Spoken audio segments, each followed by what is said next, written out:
पण आता अमित शहांचे पुत्र हे क्रिकेटचे सूत्रधार असल्यामुळे आणि त्याच्यामध्ये बिटिंगपासून चिटिंगपर्यंत सगळे खेळ असल्यामुळे पैशांचे क्रिकेट आणि रक्त हे मैदानावर तुम्हाला एकत्र दिसेल. हे ढोंग आहे. भारतीय जनता पक्षाने त्यांच्या सरकारचं हिंदुत्व आणि राष्ट्रभक्तीचं ढोंग ह्या क्रिकेटच्या सामन्यामध्ये उघडं पडलेलं आहे. हे सामने जर महाराष्ट्रात किंवा देशात झाले असते तर आमच्या शिवसेनेने ते उधळून लावले असते. बाळासाहेब ठाकरेंची भूमिका होती. हिंमत असेल तर महाराष्ट्रात देशामध्ये हे सामने घ्या, मग आम्ही तुम्हाला दाखवतो. तुमच्यात दम नाही आहे. तुम्ही पळवाटा शोधता कारण तुमचे पैसे त्याच्यामध्ये गुंतलेले आहेत. तुमची गुंतवणूक आहे, तुमचा जुगार त्याच्यामध्ये आहे. खरं म्हणजे जिथे सामने होणार आहेत तिथे जे 26 महिलांचं कुंकू पुसलं त्यांच्या कुटुंबियाने घेऊन जा दाखवायला. आम्ही पाकिस्तानशी कशा प्रकारचं युद्ध करतो मैदानावर ते दाखवण्यासाठी घेऊन जा.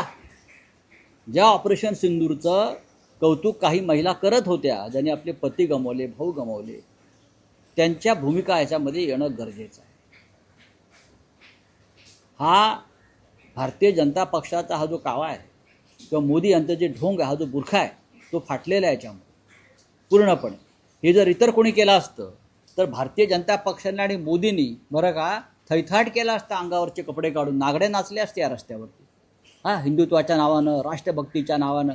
आज एका तरी भारतीय जनता पक्षवाल्यांच्या गळ्यातून निषेधाचा सूर आला असेल तर मला सांगा. मला आश्चर्य वाटते, बाळासाहेब ठाकरेंचा फोटो लावून जे राजकारण करतायत डुप्लिकेट शिवसेनावाले, बरं का, अमित बाळासाहेबांचे खरे वारसदार म्हणे. त्यांच्या ढुंगणावर लाता मारल्या पाहिजे. वारसदार पाकिस्तानबरोबर क्रिकेट खेळताय, तिकडे ऑपरेशन सिंदूर अर्धवट टाकलं, आता क्रिकेट खेळताय. 26 महिलांचा आक्रोश अद्याप संपलेला नाही, त्यांच्या घरातला दुखवटा संपलेला नाही, अजून ते अतिरेकी सापडलेले नाहीत. आणि तुम्ही पाकिस्तानबरोबर क्रिकेट खेळता. ज्या चीननं पाकिस्तानला आपल्या विरोधामध्ये युद्धासाठी सामग्री दिली त्या चीनबरोबर व्यापाराच्या चर्चा करताय. काय तुमचं धोरण आहे काय मला सांगा.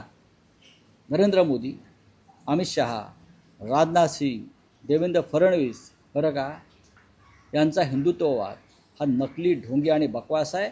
आणि हे राष्ट्रभक्तीचे आणि राष्ट्र प्रेमाचे मारेकरी आहेत.